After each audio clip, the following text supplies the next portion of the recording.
Imagine a world teetering on the edge. The global economy is trembling, international rules are getting shredded, and one country's actions have pushed everyone to the breaking point.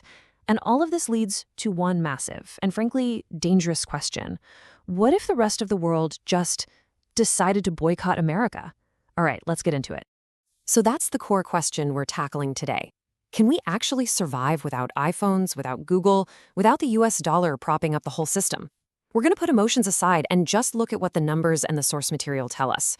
Is a global boycott a legitimate form of protest, or is it just economic suicide for absolutely everyone involved?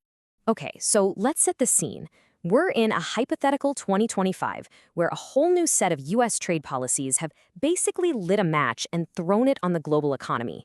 And look, this isn't just a fight between politicians. This is the kind of thing that directly hits your wallet and shapes your future. So here's our game plan for this explainer. First, we'll look at the policies that started this whole mess. Then we'll dig into the very real human cost. After that, we'll analyze the absolutely catastrophic consequences of a global boycott. And finally, we'll talk about the impossible choice the world is facing.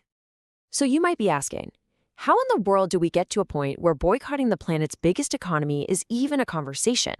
Well, it all starts with a few key policies that really shook the very foundation of global trade as we know it. The source material really zooms in on a specific set of US trade policies, and it all kicks off with something called universal tariffs. So let's break down exactly what these are and why they've caused such an incredible global backlash. Okay, this slide really lays out the three main moves that sparked the fire. First, you've got the universal tariffs. We're talking a blanket 10 to 20% tax on everything coming into the country. Then there's the use of the IEEPA Act, which is basically an emergency powers law that critics say is a huge overreach in a simple trade dispute. And on top of that, these tariffs were slapped on close allies like Canada and Mexico, which could be a direct violation of their own trade deal, the USMCA. Now, that first point about the tariffs is so important because it allegedly blows up this principle right here. The most favored nation rule is like the golden rule of the World Trade Organization. Think of it as a no-playing favorites policy. It's the bedrock that keeps trade stable and predictable. A universal tariff just completely ignores that. And this really gets to the heart of the fallout. You see, it's not just about money and products. The source argues that these moves have destroyed something way more important: trust. The moment countries feel like international agreements can be tossed aside whenever it's convenient, the whole system of global cooperation starts to crack. Now let's see how this snowballs, because this isn't just some abstract debate for economists. The source material draws a direct line from these policies to real, tangible, human pain, arguing that this crosses the line into actual human rights violations. Here's the chain reaction, right? It's pretty simple. Step 1, tariffs make raw materials more expensive. Step 2, companies now have to pay more to make their products. Step 3, guess who they pass those costs on to? You, the consumer. And the end result, step 4, is a wave of inflation that always hits the poorest families the hardest. And according to the source, this economic squeeze is seen as a violation of basic human rights. We're talking about things like UN Article 25, the right to a decent standard of living. The argument also stretches to other areas, from border policies that impact the right to seek asylum, all the way to tariffs on green tech that could hurt the environment for generations to come. And to make this super clear, look at this example. The US is a gigantic market for clothes and textiles. So if new tariffs suddenly cut off access for, say, Pakistan's cotton industry, that's not just a statistic. That means thousands of real people, real workers, could lose their jobs, pushing entire families into poverty. Okay, so facing all of that, the world starts considering its nuclear option, a full-scale global boycott. But as we're about to see, this proposed cure might just be way worse than the disease itself.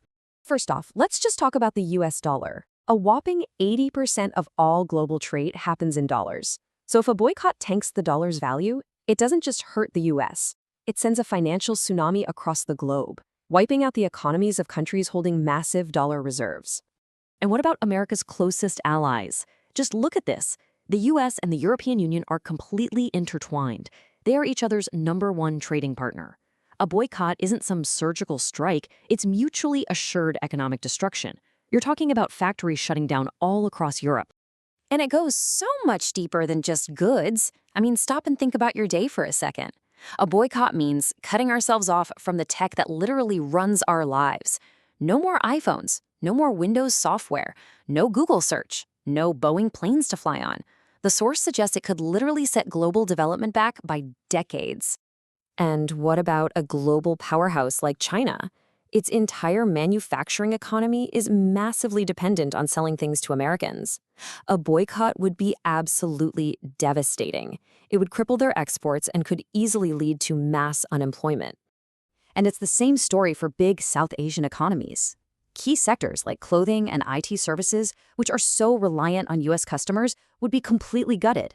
Remember those workers in Pakistan we just talked about? They would be the very first ones to suffer. And let's be real here. America is not just going to sit back and take this. The most likely reaction would be to double down. We're talking even harsher tariffs, crippling sanctions, or maybe even flexing its military muscle. The conflict would spiral out of control, not get resolved. But out of all that chaos, a new world order could rise from the ashes. Because power vacuums never stay empty for long. You could see nations rallying around other blocs, like the BRICS countries, and really speed up the push to trade in their own currencies, a process they call de-dollarization. Which brings us to our final section, where this all comes to a head. The world is well and truly caught between a rock and a hard place, staring down an impossible choice. This slide really says it all, doesn't it? On one side, you have the goal: challenge policies that are seen as deeply unfair and damaging.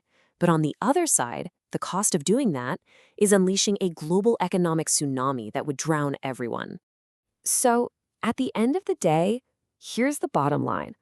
The source concludes with this incredibly stark warning, calling a boycott economic suicide.